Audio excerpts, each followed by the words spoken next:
ក្នុងនាមជាពលរដ្ឋកម្ពុជាមួយរូបខ្ញុំពិតជាមានមោទនភាពនិងសេចក្តីសោមនស្សរីករាយយ៉ាងខ្លាំងដែលចំពោះដំណើរទស្សនកិច្ចផ្លូវរដ្ឋរបស់លោកប្រធានាធិបតីស៊ីជីនភីងដែលនឹងមកកាន់កម្ពុជាជាលើកទី2វាបានសបញ្ជាក់ជាផ្លូវការចំពោះចំណងមិត្តភាពដៃថែបក្នុងកិច្ចសហប្រតិបត្តិការត្បូងពេជ្ររវាងប្រទេសទាំងពីរខ្ញុំមានជំនឿចិត្តថាតាមរយៈដំណើរទស្សនកិច្ចផ្លូវរដ្ឋនេះនឹងជួយជំរុញឲ្យវិនិយោគចិនកាន់តែជឿជាក់និងមកវិនិយោគកាន់តែច្រើននៅកម្ពុជានឹងជួយបង្កើនអភិវឌ្ឍសេដ្ឋកិច្ចពាណិជ្ជកម្មការបង្កើនការងារនិងរីកចម្រើនយ៉ាងលឿនលើគ្រប់វិស័យ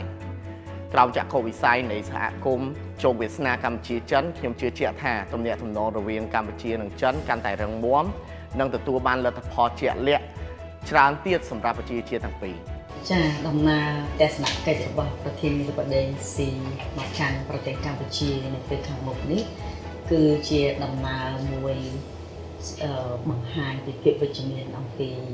ទំនាក់ទំនងនៃប្រទេសទាំងពីរចាចឹងវាបង្ហាញពីភាពវិជ្ជមានជាច្រើនហើយនឹងមានការពង្រឹងទៅលើ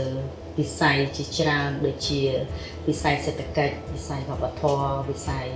ហេដ្ឋារចនាសម្ព័ន្ធវិស័យការវិនិយោគពាណិជ្ជកម្មហើយនិងវិស័យទេសចរណ៍ផងដែរ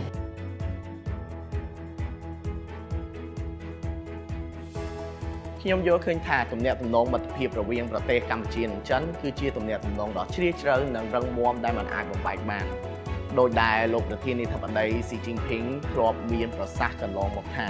ចិននិងកម្ពុជាជាមិត្តភាពដៃថែបអំឡុងពេលច្រើនឆ្នាំមកនេះប្រទេសកម្ពុជានិងចិនបានកសាងកិច្ចសហប្រតិបត្តិការយ៉ាងជិតស្និទ្ធលើគ្រប់វិស័យដូចជាវិស័យនយោបាយវិស័យសេដ្ឋកិច្ចវប្បធម៌និងការអប់រំ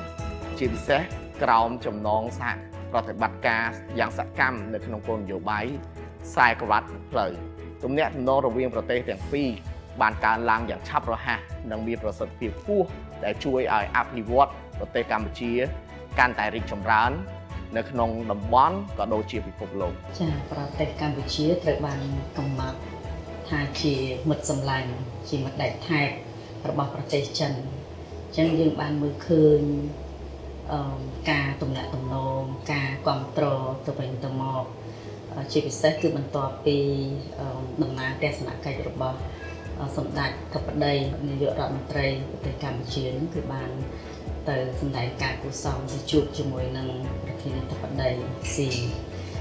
បន្ទាប់មកយើងក៏ឃើញមានការគ្រប់គ្រងជាច្រើនវិស័យផងដែរទៅដល់ការបដិបដាធនធានមនុស្សការគ្រប់គ្រងទៅដល់ការជំរុញការវិនិយោគក៏ដូចជាទេសចរណ៍ក៏ដូចជាការជួយជាច្រើនទៀតផងដែរចា៎ហើយជាពិសេសយើងមើលឃើញការទំនាក់ទំនង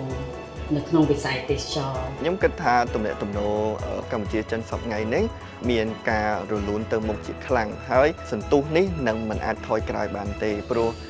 បើតាមមើលកិច្ចសហប្រតិបត្តិការសេដ្ឋកិច្ចពាណិជ្ជកម្មឬក៏ការផ្លាស់ប្ដូរវប្បធម៌ហ្នឹងកាន់តែសម្បូរជាងមុនបាទ